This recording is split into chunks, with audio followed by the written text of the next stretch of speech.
I know you primarily as a sculptor or as a installation artist, public art person. I know that recently, like within the past 4 or 5 years, a lot of your work has involved the photographic image, which is a difficult union with a flat image and a sculptural spatial form. Mm-hmm. And you also get these images from some very cold and icy places. Mm-hmm. And you oftentimes, and specifically recently in your show at CPCC, invert those images quite a bit. Could you speak to that? Yes. The choice of medium was always for me a choice kind of dictated by the idea or by the content of my work. So I use the medium accordingly as a vehicle to express the ideas or to be able to communicate things I want to communicate. So over the years, I started as a sculptor, as a three-dimensional artist dealing with mostly with three-dimensional forms, but over the years I became more and more using different media to get to say, to express the content the way I believe is the kind of the most productive or most effective. So video or photography in the end became this a great vehicle to talk about issues I was really interested.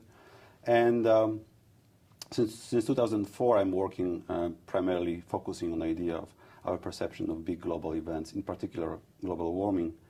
And I felt like using the polar landscape, especially from Greenland or Iceland, was the best way to translate my interest in the subject, the sublime character of the landscape, and the kind of romantic perception of meaning of the landscape in a way romantic, not only in sense kind of sense of melancholy or sense of loss, but also in the very political way, because romanticism, besides the fact that was very emotional, but was also very political period in the art history.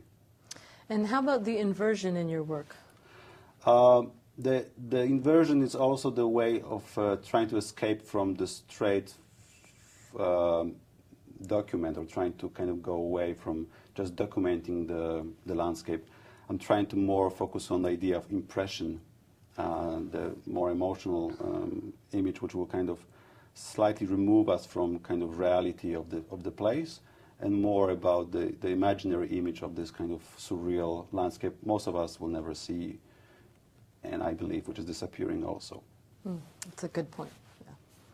Yeah. As a curator, excuse me, I know your work on several different levels, and I know that sometimes the message that you give challenges the viewer, brings up things in a positive way, but sometimes a contentious way also.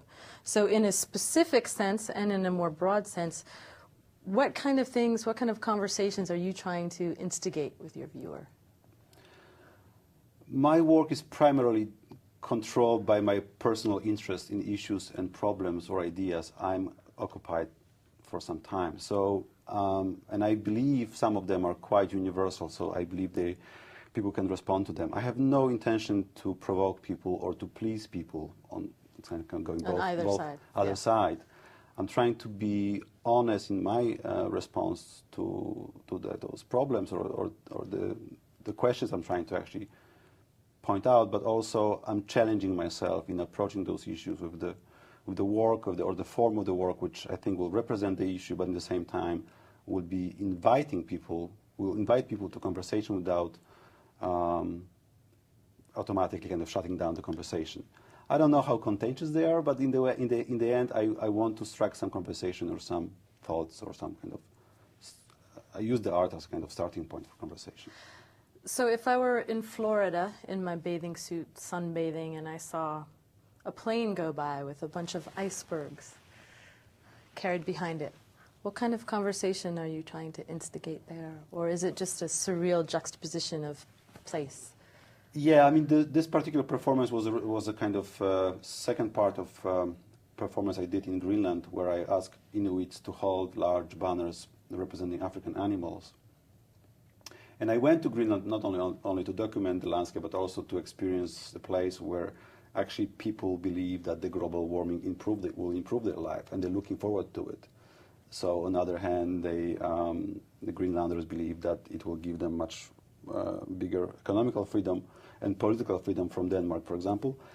On the other side, the continuation of the performance in Key West, which I brought the images from Greenland to Key West, which I believe Key West will definitely suffer from the event. So, and people were kind of pleased on one hand, and the other hand were slightly terrified. But some people just ignored the project, felt like this is premature concern or something like that. Well, there's always a variation of responses. Thank you for talking with me today. Thank you very much. It's always It was fun a to talk pleasure. to you.